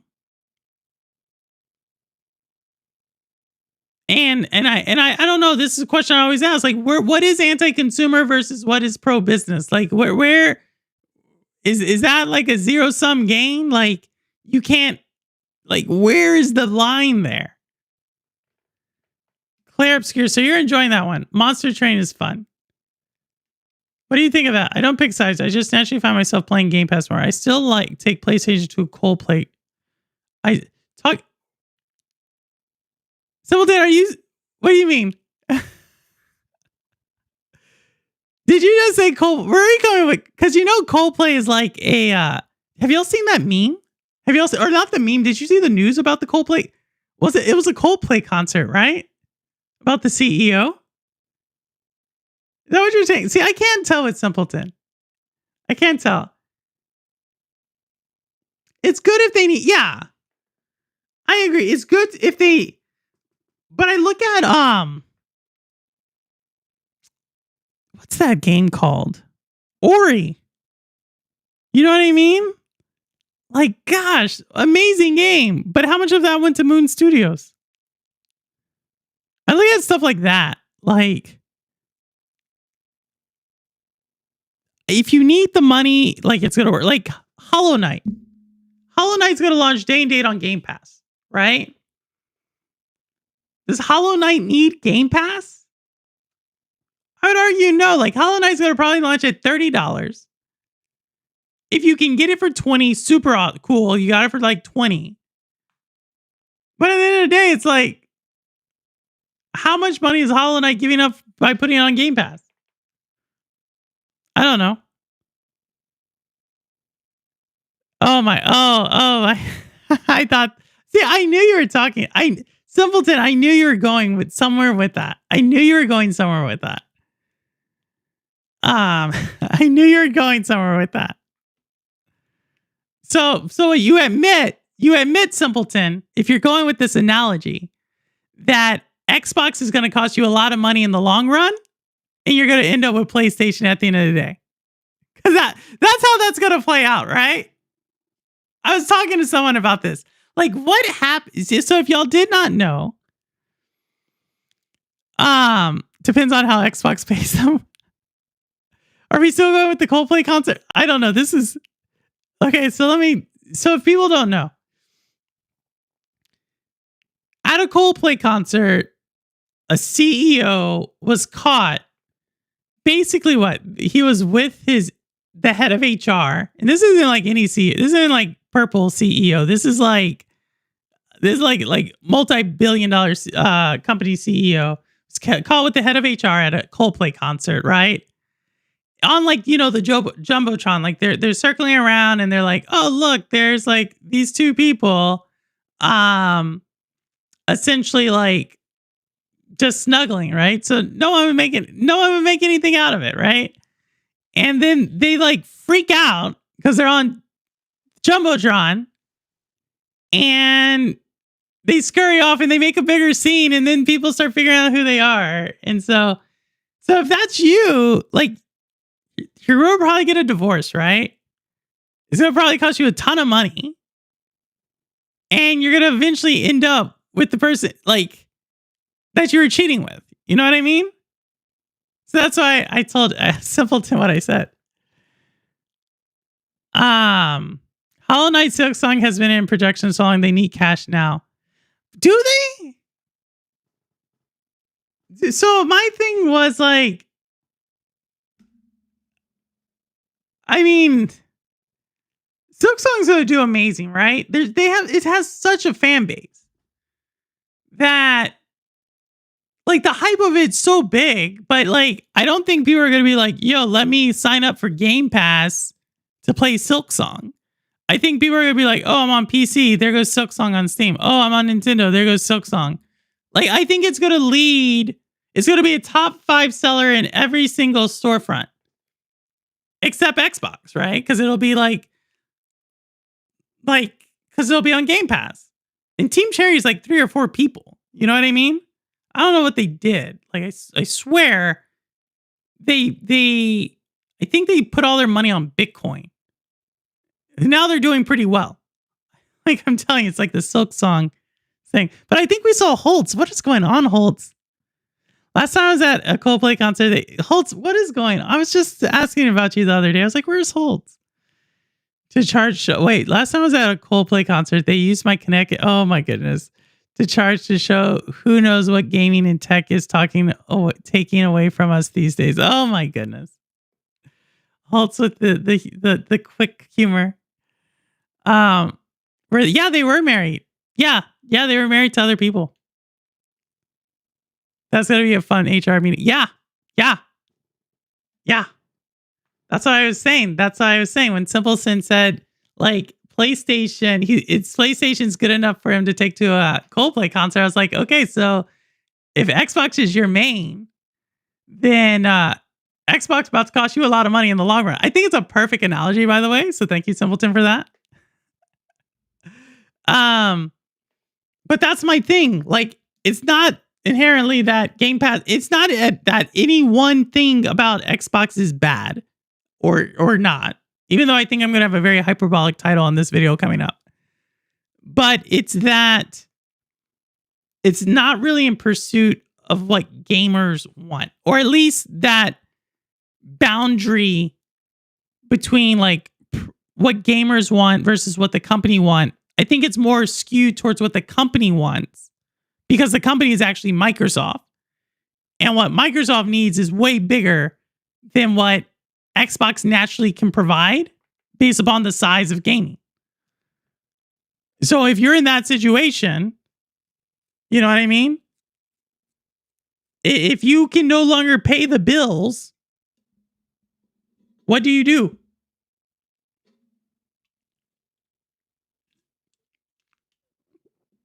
That's the best way I can explain it. I don't know. What do you do when you can no longer pay the bills? What when your salary is no longer enough to pay your bills? And you start doing things differently. I've been here watching everyone's videos, but not live, because the last few weeks the UK has finally had some great weather. The gaming wise, I picked up the new. Did you, Holt? How have you liked? Holt, if you want to come on live, I have the link there. I would love to see what you've been up to. What have you been?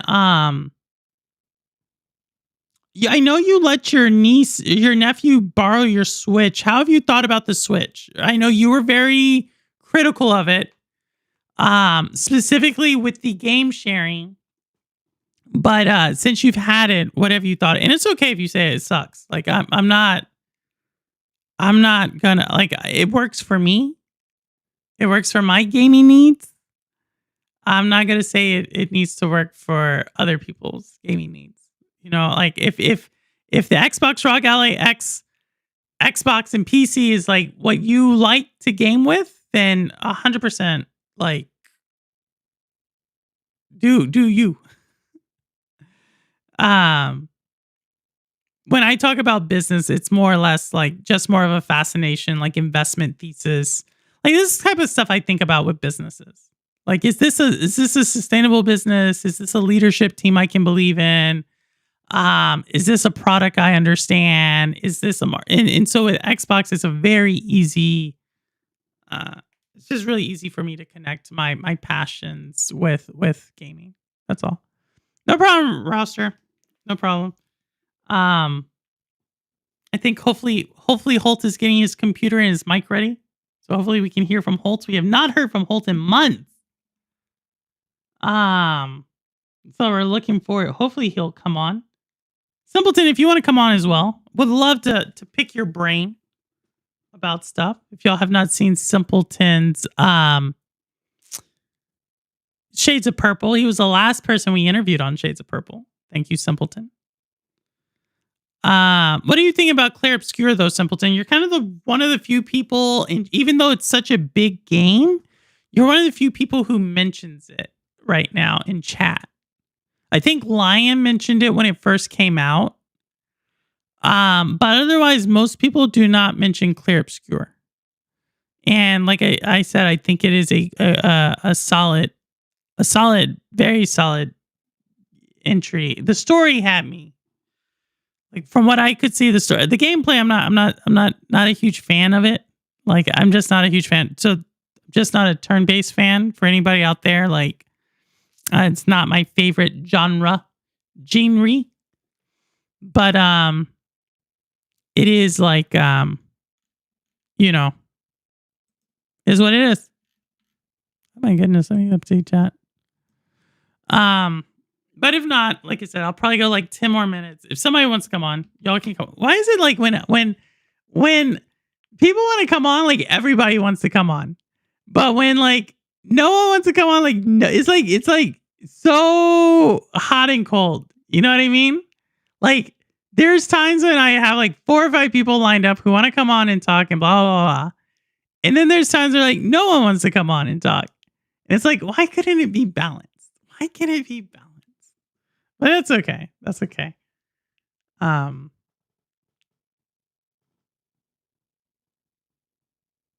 We'll see. I'm trying to stretch out things right now.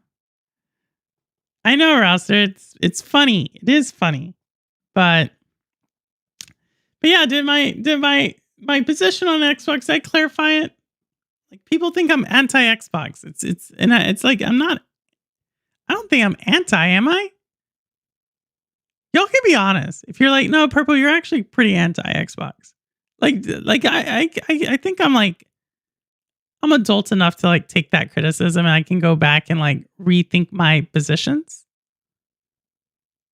Or no. Like, you know what I mean?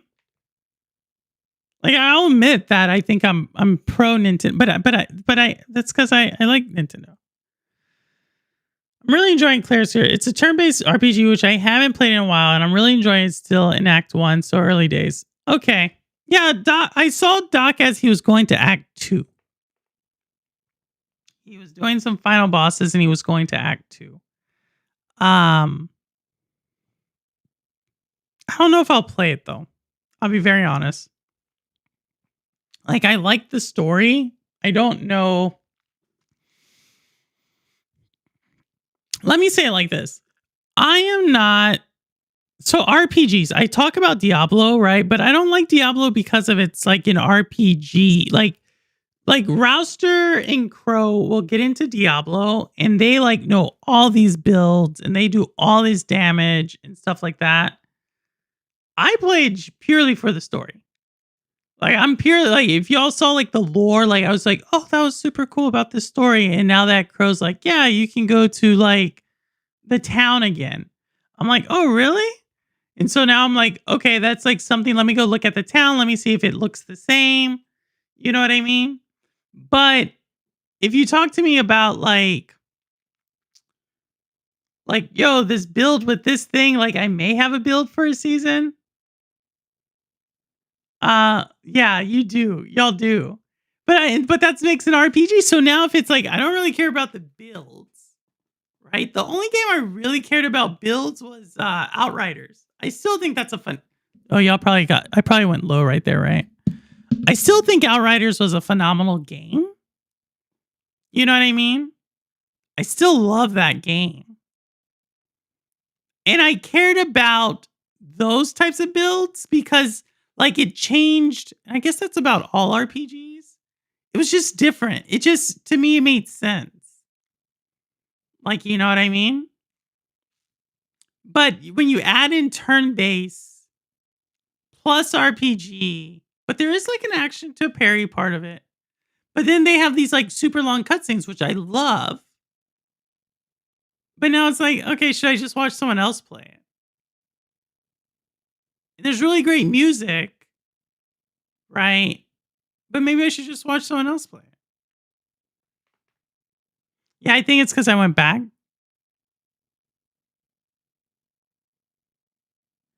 Claire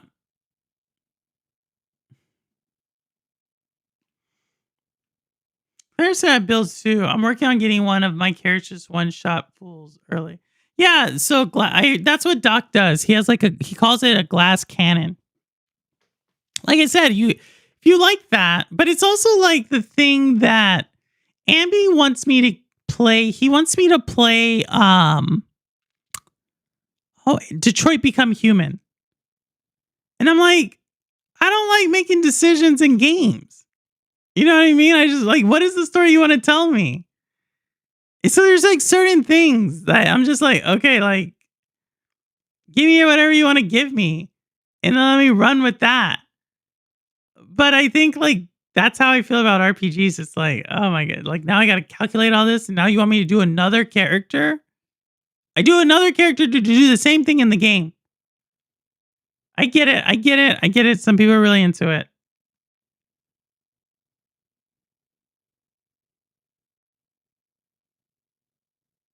Um, what do you mean fools roster?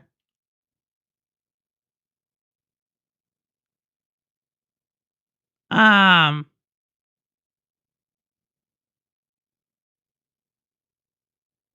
so yeah, that's what I'm saying. Like the cutscenes, I like. I like stories. Avowed has a lot of decisions, but I think the main story doesn't change. So Zalik is playing a lot of Avowed, right? Um, Truly, I go into Zalik's stream to talk to Roster, Zalik, Andy, and Wit. I like like I don't really know what's going on in the game. I guess I know she's like running around and she's doing like spells and stuff. But otherwise, I'm like, it's like Destiny. I don't know what's going on in Destiny. But like I can see people are into it. The art and design of Clair Obscur is nice. I find myself really enjoying the eyeball candy. Oh. So that's what I heard. Like they put a lot of emphasis in that. It is really interesting because like the lead designer said the background they used like usually in game development they spend a lot of time on like environmental art scenes and everything. For Clair Obscur, they used the pre-installed assets that came with Unreal Engine 5. It's not pre-installed, but you know what I mean. It came with assets that came with Unreal Engine 5. They basically did all the background for that, and they put all the art like resources towards like the things people would mainly see, which is the characters. And so I think it's really interesting because I feel like if a thing like Digital Foundry was to like tear apart Clair, like if Clair Obscur came from a AAA publisher, then you can't play Detroit Become You as everyone would die and it's not your. I would ensure that happens, Holtz. But yeah, like if Clair Obscur came from a AAA company, people would be like analyzing the crap out of that game and tearing it apart and saying like, oh, they skimmed on this, they skimmed on that. But because Clair Obscur comes from like basically what we would consider a triple I, so like a AAA indie, especially if you think about the talent that's on that team, they can get away with it. I'm not saying that's a good thing or a bad thing. I'm just saying it's the truth. Like we didn't clear, and the guy would say it. Like everybody who worked on that project says like, hey, we did so many things that we probably couldn't get away with at the AAA suite. The voice actors were like that. The voice actors like we did like 3 hours of like talking. That was it. And so it kind of proves my point that if the gaming community wants to rip something apart, they're going to rip it apart. Like the gaming community loves an underdog story, but loves to tear down a hero. And I think that's at the detriment. I don't think that's an Xbox doing, by the way. I don't think Xbox is part of it. I just think the gaming community in general loves to lift people up, but once they get like too big, they're going to tear them down. And I don't think that's a healthy relationship.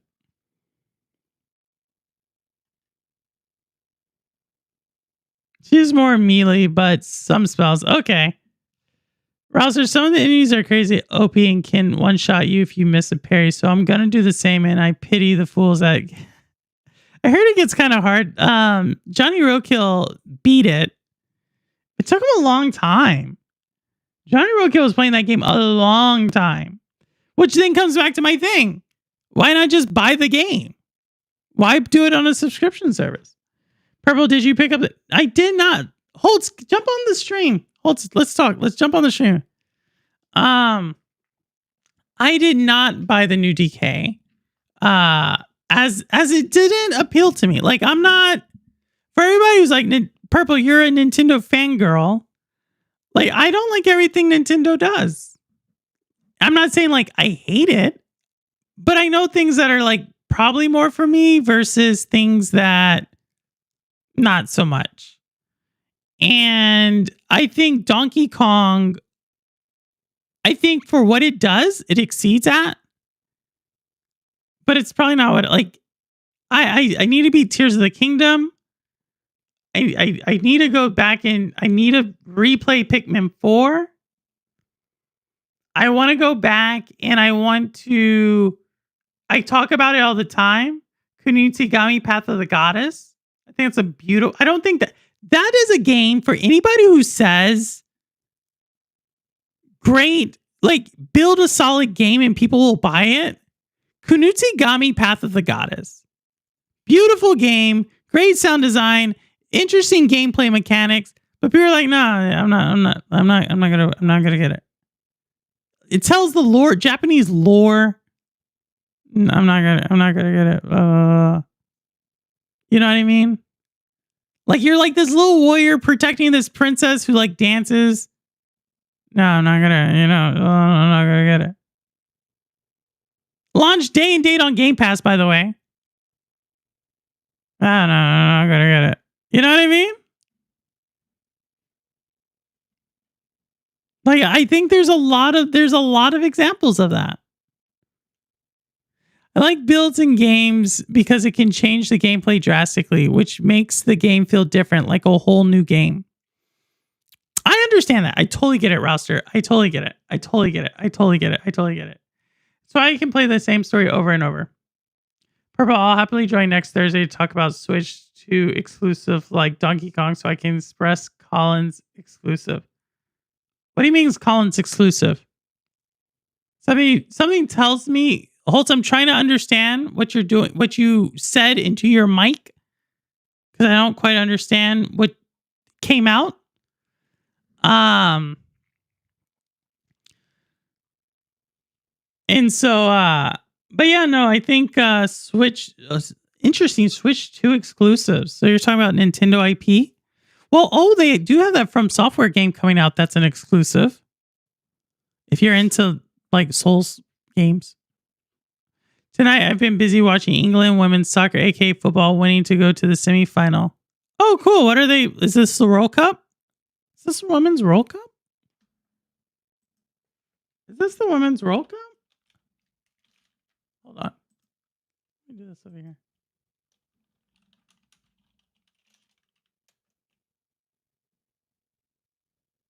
No, it's not the Women's World Cup. I don't know who's playing then. I don't know what it is.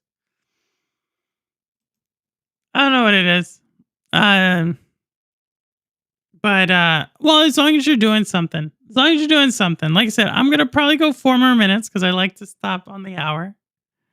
So thank you all for being with me. Next time I guess I won't talk about business.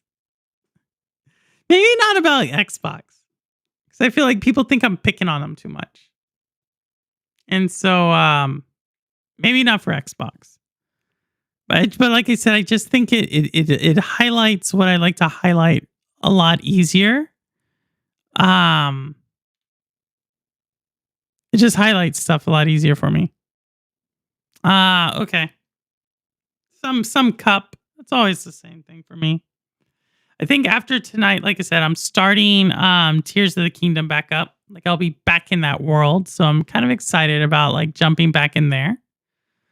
Let me see some other thing. There's something else. I wanted to check out really, really quick. Wit, let me know. If you're still in chat, Wit, let me know. You know what I'm talking about, Wit, let me know. But no pressure. Hey, Arctic of the Track. Whoo. Arctic of the Track. What is this? What is this name? I love this name. What is your name? Appreciate you coming by. We're just talking. We're about to close down, but since you're here, I ask everybody this question who comes by. What are you playing?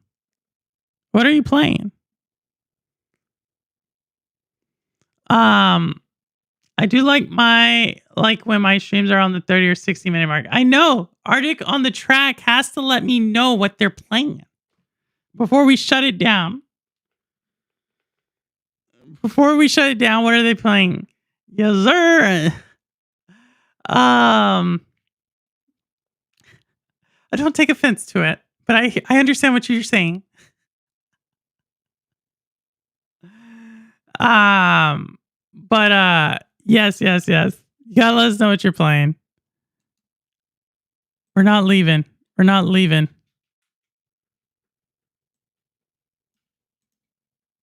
We're not gonna leave till we figure it out.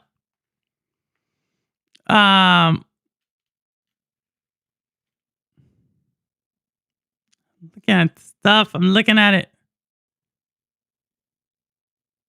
Interesting. I'm looking at your channel, Arctic.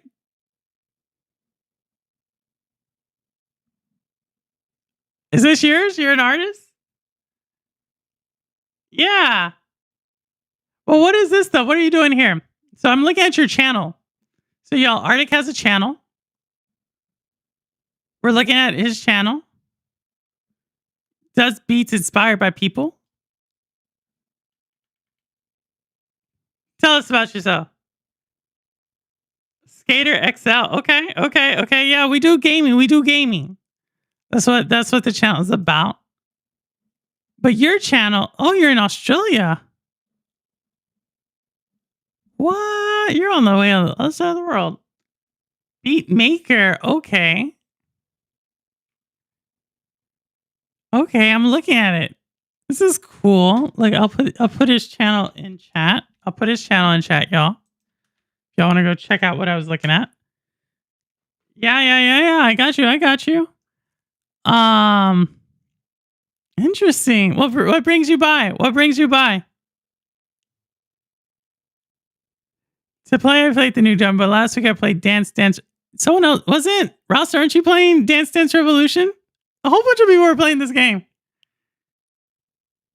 Oh no, Holt. I'm upside down. No, you're not. I didn't live in Australia. I lived in Korea. I know that's not close, but it's closer than I am now.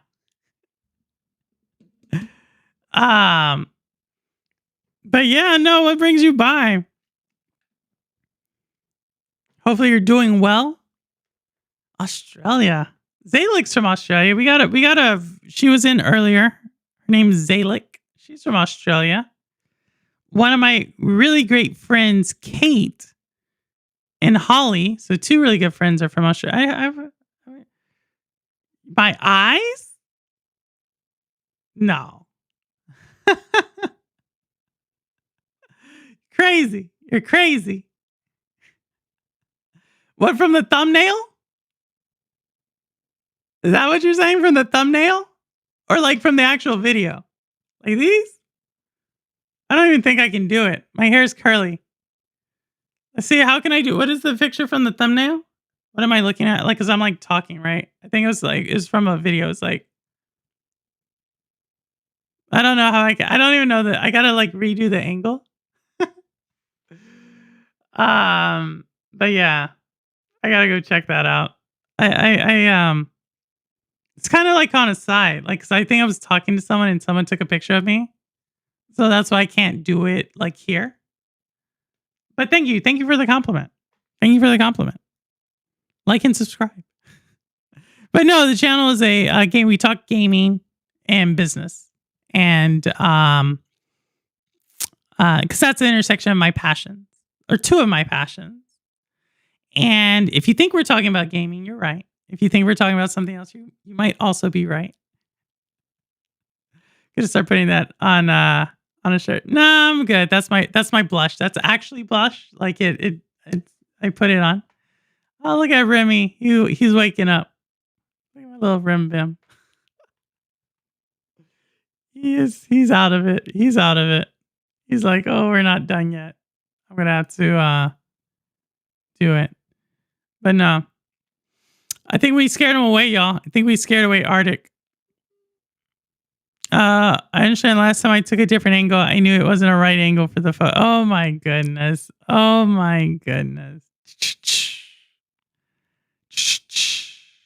think we scared him away. I don't think he was ready for the conversation. That's weird. Why would he say my eyes? Right? That's weird. I don't know. But I'll take it. It's a compliment. You know what I mean? No, I'm still. Oh, he's still here. I thought we scared you away. We're about to shut it down. But I'll check out your channel. You're waiting on green apples? I don't know what green apples are.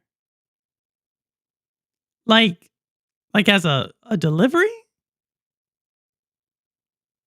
Like, I don't even know, man. This new lingo, green apples. I don't know what. I'm gonna have to ask Wit what this means. Wit, Ambi, what this mean?